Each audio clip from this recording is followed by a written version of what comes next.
మీ అందరికీ తెలుసు కాంగ్రెస్ ప్రభుత్వం ఏర్పడిన తర్వాత 200 యూనిట్ల ఉచిత కరెంట్ ఇస్తామని చెప్పి ఎట్లయితే క్యాంపెయినింగ్లో చెప్పినామో దానికి కట్టుబడి ఉండి 200 యూనిట్లు ఉచితంగా వచ్చేటట్టు మన ప్రభుత్వం ఏర్పాటు చేసింది. మీ అందరికీ తెలుసు గత 10 సంవత్సరాల బీఆర్ఎస్ ప్రభుత్వంలో మన రాష్ట్రం అప్పుల పాలు రాష్ట్రం అయిపోయింది. ఆర్థికంగా చాలా కష్టాలు వచ్చినప్పటికీ కూడా మాట ఇచ్చినాము, మాట నిలబెట్టుకోవాలని చెప్పి కాంగ్రెస్ పార్టీ ప్రభుత్వము కంకణం కట్టుకొని మరి దానికి కట్టుబడి ఉందని చెప్పి మీ అందరికి తెలిసిన విషయమే. దానికి తగ్గట్టు ఇన్ఫ్రాస్ట్రక్చర్ కూడా వచ్చే 5 సంవత్సరాలు వచ్చే 10 సంవత్సరాలు జనాభా పెరుగుతా కొద్దీ కరెంటు అవసరం పెరుగుతా కొద్దీ ఇన్ఫ్రాస్ట్రక్చర్ అనేది ముందు చూపుతోటి దాన్ని పెంచాలని చెప్పి ఈరోజు ఈ కార్యక్రమాలు చేయడం చాలా సంతోషంగా ఉంది. దానికి ఉప ముఖ్యమంత్రి వర్యులు వచ్చి ప్రారంభించినందుకు నాకు చాలా ఆనందకరంగా ఉన్నది. తర్వాత ఇప్పుడు నూతన మార్కెట్ కమిటీ చైర్మన్లు డైరెక్టర్లు అందరికీ నా హృదయపూర్వక శుభాకాంక్షలు. మీ అందరికీ ఈరోజు చాలా మంచి రోజు. ఎందుకంటే గత 10 సంవత్సరాలు మీరందరికీ తెలుసు రైతులు ఎంత నష్టపోయినారో. రైతు బంధు అని చెప్పి టిఆర్ఎస్ పార్టీ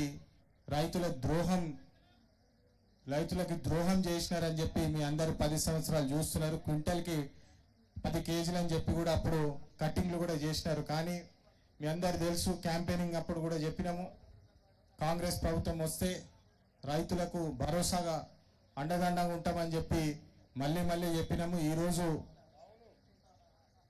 క్వింటల్ కటింగ్ కాదు, రైతన్న మంచిగా ఉండాలని చెప్పి సస్యశ్యామలంగా ఉండాలని చెప్పి ఒక విప్లవాత్మక నిర్ణయం కూడా తీసుకున్నాము. ప్రభుత్వం తరఫున దాదాపు 30,000 కోట్లతోటి రైతుల రుణమాఫీ కూడా చేసినారు ఈ ప్రభుత్వం అని చెప్పి మీ అందరికీ సభాముఖంగా తెలియజేస్తున్నాను. మీ అందరు తెలుసు ఆర్థికంగా కష్టాలు ఉంటే ఎన్ని స్కీమ్లు ఉన్నా ఎన్ని గ్యారెంటీలు ఉన్నా రాష్ట్రం ఆర్థికంగా బలంగా లేకపోతే దాన్ని కట్టుబడి ఉండడం చాలా కష్టం.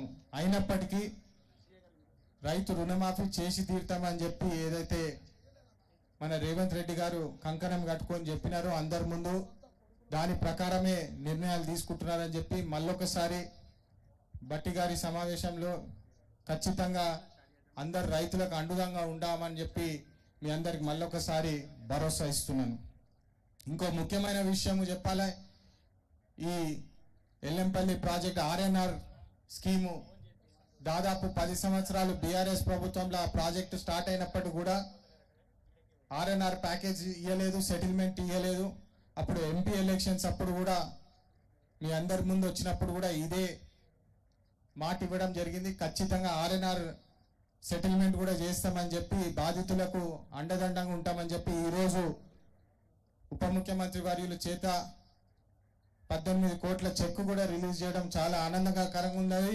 మీ అందరి ఆశీర్వాదము మాపై ఉండాలని చెప్పి మళ్ళొకసారి కోరుతూ ధర్మపురి ప్రజలకు లచ్చన్న చేసే ప్రోయాక్టివ్నెస్ మీరందరూ చూస్తున్నారు. గత 9 నెలల నుంచి ఏం కష్టం వచ్చినా ఫస్ట్ లచ్చన్న ఇమీడియట్లీ నాకు ఫోన్లో కూడా చెప్తున్నాడు, ఇక్కడనే ఉంటున్నా ఎంపీ సాబ్ నేను జరుగుతలేనని చెప్పి ఫోన్లో కూడా చెప్తుంటారు. మళ్ళొకసారి మీ అందరికీ భరోసా ఇస్తూ ఈ సమావేశానికి వచ్చి అందరి ఆశీర్వాదం ఇచ్చినందుకు